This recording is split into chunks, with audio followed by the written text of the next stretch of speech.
Ubi caritas et amor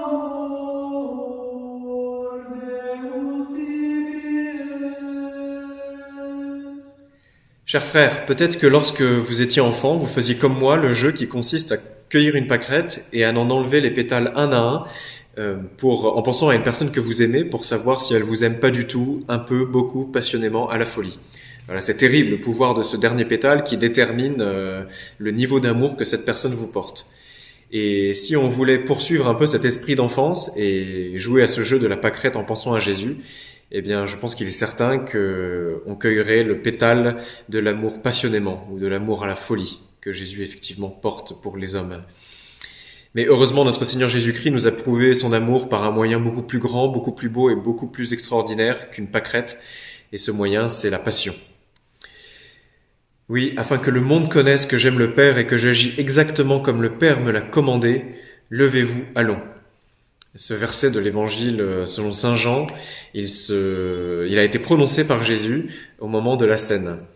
La scène, c'est ce moment si grand et si solennel dans lequel le Fils de Dieu a montré tout l'amour qui l'unit au Père, que le Père a pour ses disciples et que lui-même a pour ses disciples. Il leur a lavé les pieds, il leur a donné ce commandement nouveau de la charité, il a institué le sacrement de l'amour dans l'Eucharistie.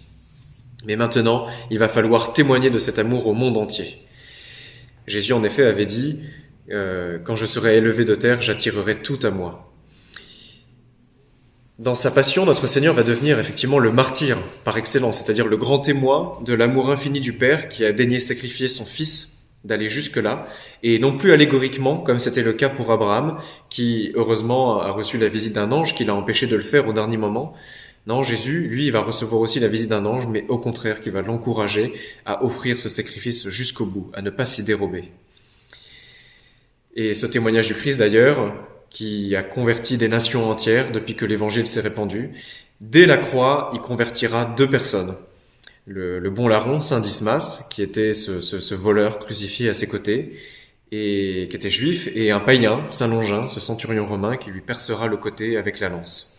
Oui, c'était déjà là la manifestation de l'amour miséricordieux du Père, qui était prêt à réunir toute l'humanité, juifs comme les païens, dans son peuple qui sera désormais l'Église. Cette volonté, donc, cet amour, Jésus, il l'a prêché en parole et surtout, il l'a accompli en acte. Voilà, ça ne pouvait plus attendre. Levez-vous, allons. C'est donc le temps de sortir du cénacle. Pour les apôtres qui suivaient Jésus, c'était peut-être une nouvelle promenade nocturne avec lui sur le mont des Oliviers. Mais pour Jésus, il savait bien que c'était aller au-devant de Judas qui allait le trahir, au-devant de la cohorte qui allait l'arrêter, au-devant de cet abandon de tous ses amis au moment où il en avait le plus besoin. C'était aller au-devant des blasphèmes du grand prêtre, au-devant de la lâcheté de Pilate qui allait le condamner, et finalement de la haine de cette foule prête à le crucifier.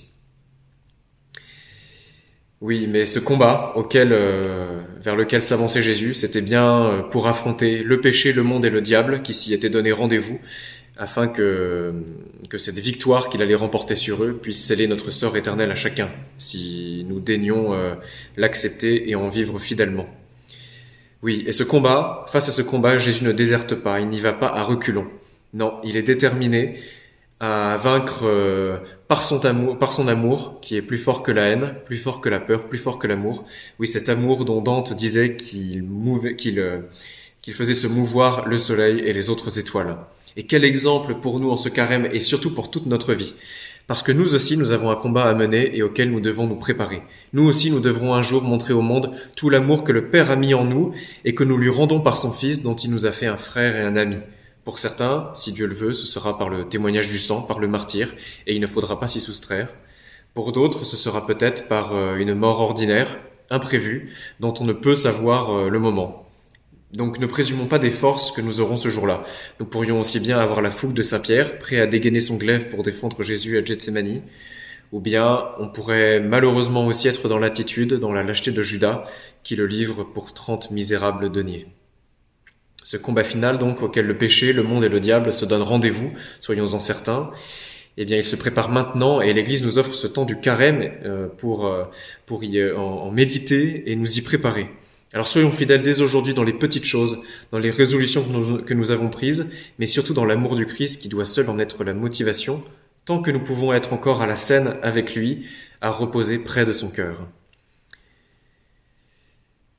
Mais un jour, nous l'entendrons nous dire, afin que le monde connaisse que tu aimes le Père et que tu agis exactement comme le Père te l'a commandé, lève-toi, allons. Alors prions, afin que ce jour-là nous répondions comme le Sauveur, me voici Seigneur, je viens faire votre volonté, afin que ce jour-là nous ne nous dérobions pas face à ce calice qui nous sera tendu par les mains du Père, aussi amer puisse-t-il être. Amer pour la terre, mais finalement du miel pour le ciel. Faisons un sérieux examen de conscience.